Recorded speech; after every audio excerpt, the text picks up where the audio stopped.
What is up, everybody? How has your week been? This is Adri. Welcome back to my channel. So for today's video, I'm gonna be giving you guys tips and tricks on how to help your baby sleep during the night. You guys, I just have to say, has anybody seen the new trailer for Mandalorian Season 2? I got this on Amazon like a few weeks ago and I am obsessed. Look, it's a baby Yoda for my Alexa.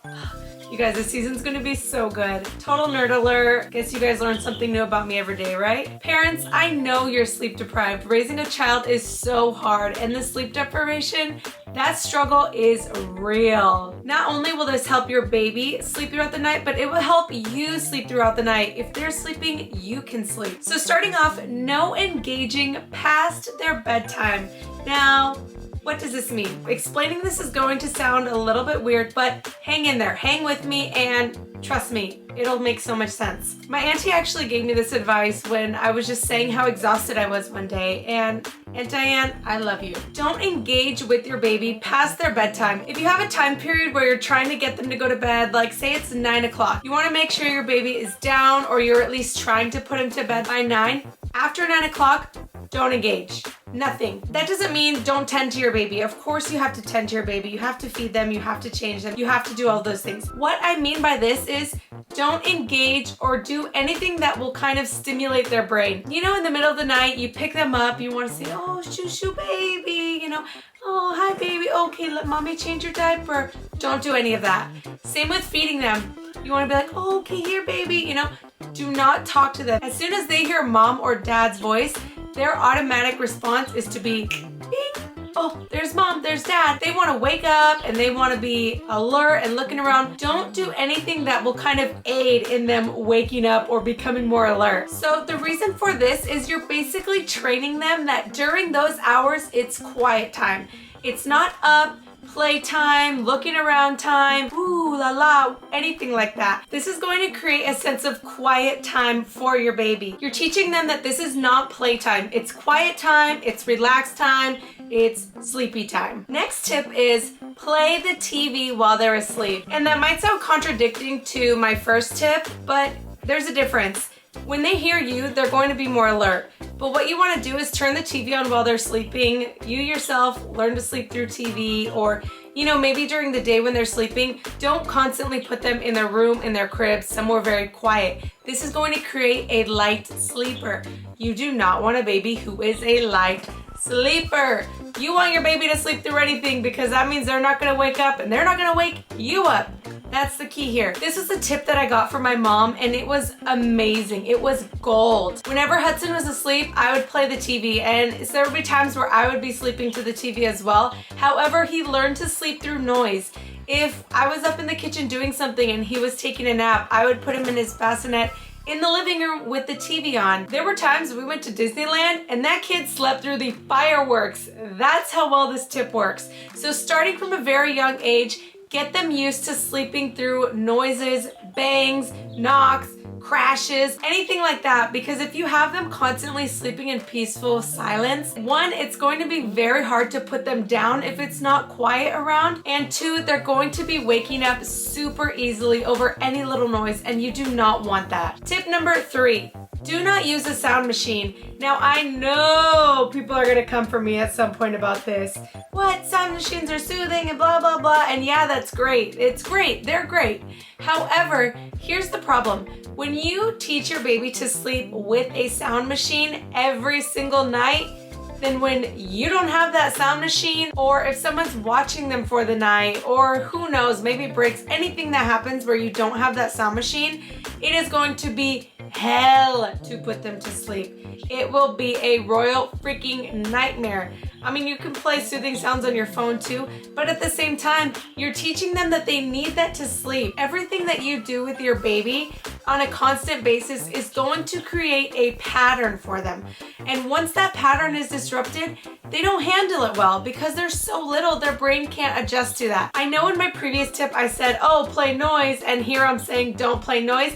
There's a difference. The TV is a variable noise. It changes. There's different sounds, different knocks. It goes higher, lower, all of these different dimensions to a TV or music or listening to a podcast even, as opposed to a sound machine, which is nothing but calm and soothing. You want to teach them to sleep through real life events. So if you're out and about and they're taking a nap, they're hearing things around them that are pretty consistent with something that would happen in the real world. They're going to hear those same sounds. But if they only sleep with their sound machine, say you're staying at your parents' house or families or wherever, you're going on a trip for the weekend, you're staying at a hotel, those sound machines might not always be there. So it's better just to teach them to sleep through a normal real life scenario as opposed to always being this super comfortable, mellow sound. Although it's beautiful and soothing and they love it, it isn't realistic. So just try and keep that in mind. It's okay if they're having a really difficult time to sleep to play a sound machine. I would do that with Hudson. If there were nights where he was just having a really rough time, say he was teething or he wasn't feeling good or gassy,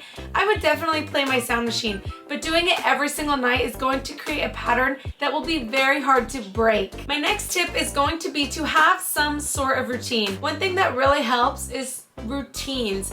I know babies are going to wake up at their own time throughout the night when they're hungry, when they need a change, and that will constantly change. But have a bedtime routine. Start them very young. One thing that helps babies go to bed is a bath, a nice warm bath. I would give Hudson his baths at night and it was great. It calms them down. They love the water.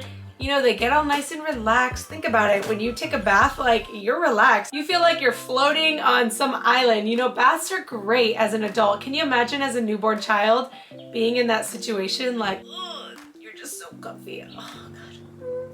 Another thing that helps them go to bed really well is to feed them. Feed them right before bed. Don't give them a bottle at 8:30 and then try to give them a bath and put them down.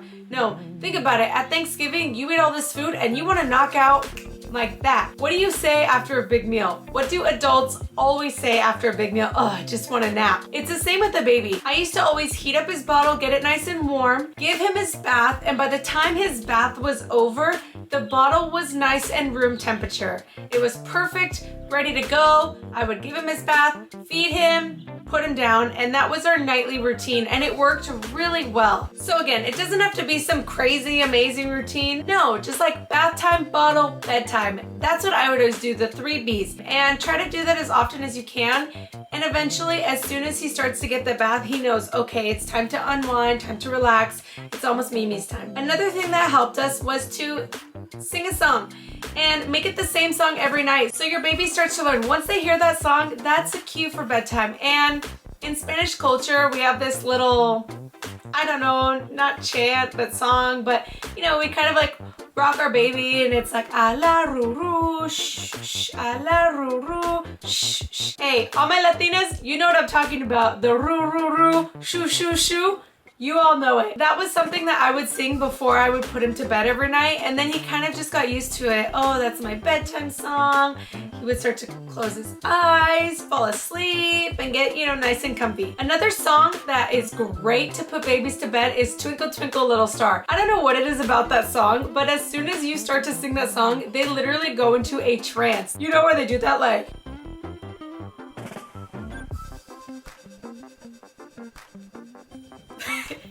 It's fucking hilarious.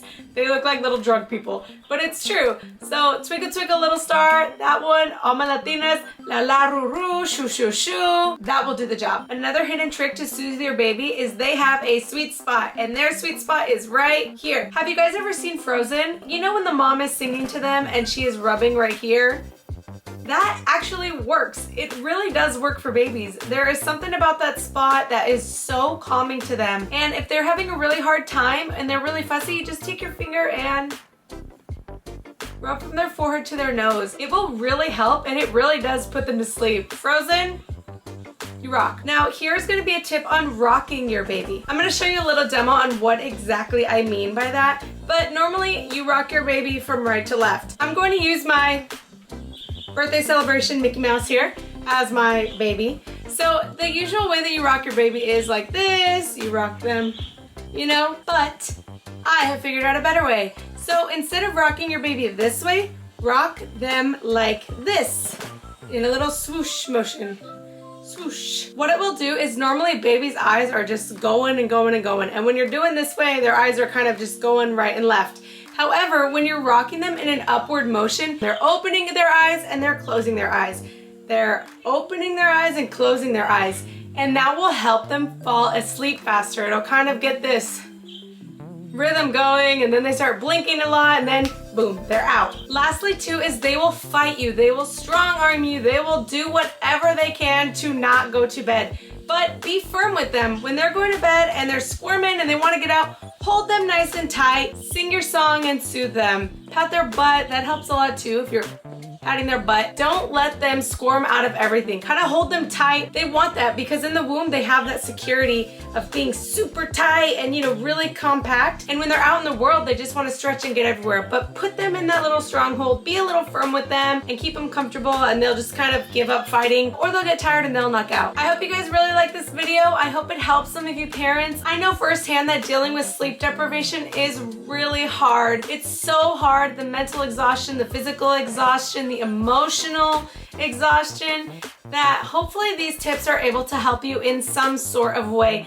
Try them. Let me know down below if they worked or not. Also, parents, always drop comments down there and let people know what worked for you. If there's something I missed or something that I didn't even know, put it down there for everybody else. Thank you guys for watching. I really appreciate you being here. Leave a comment, hit that bell, smash that subscribe button, and I will see you guys next Monday.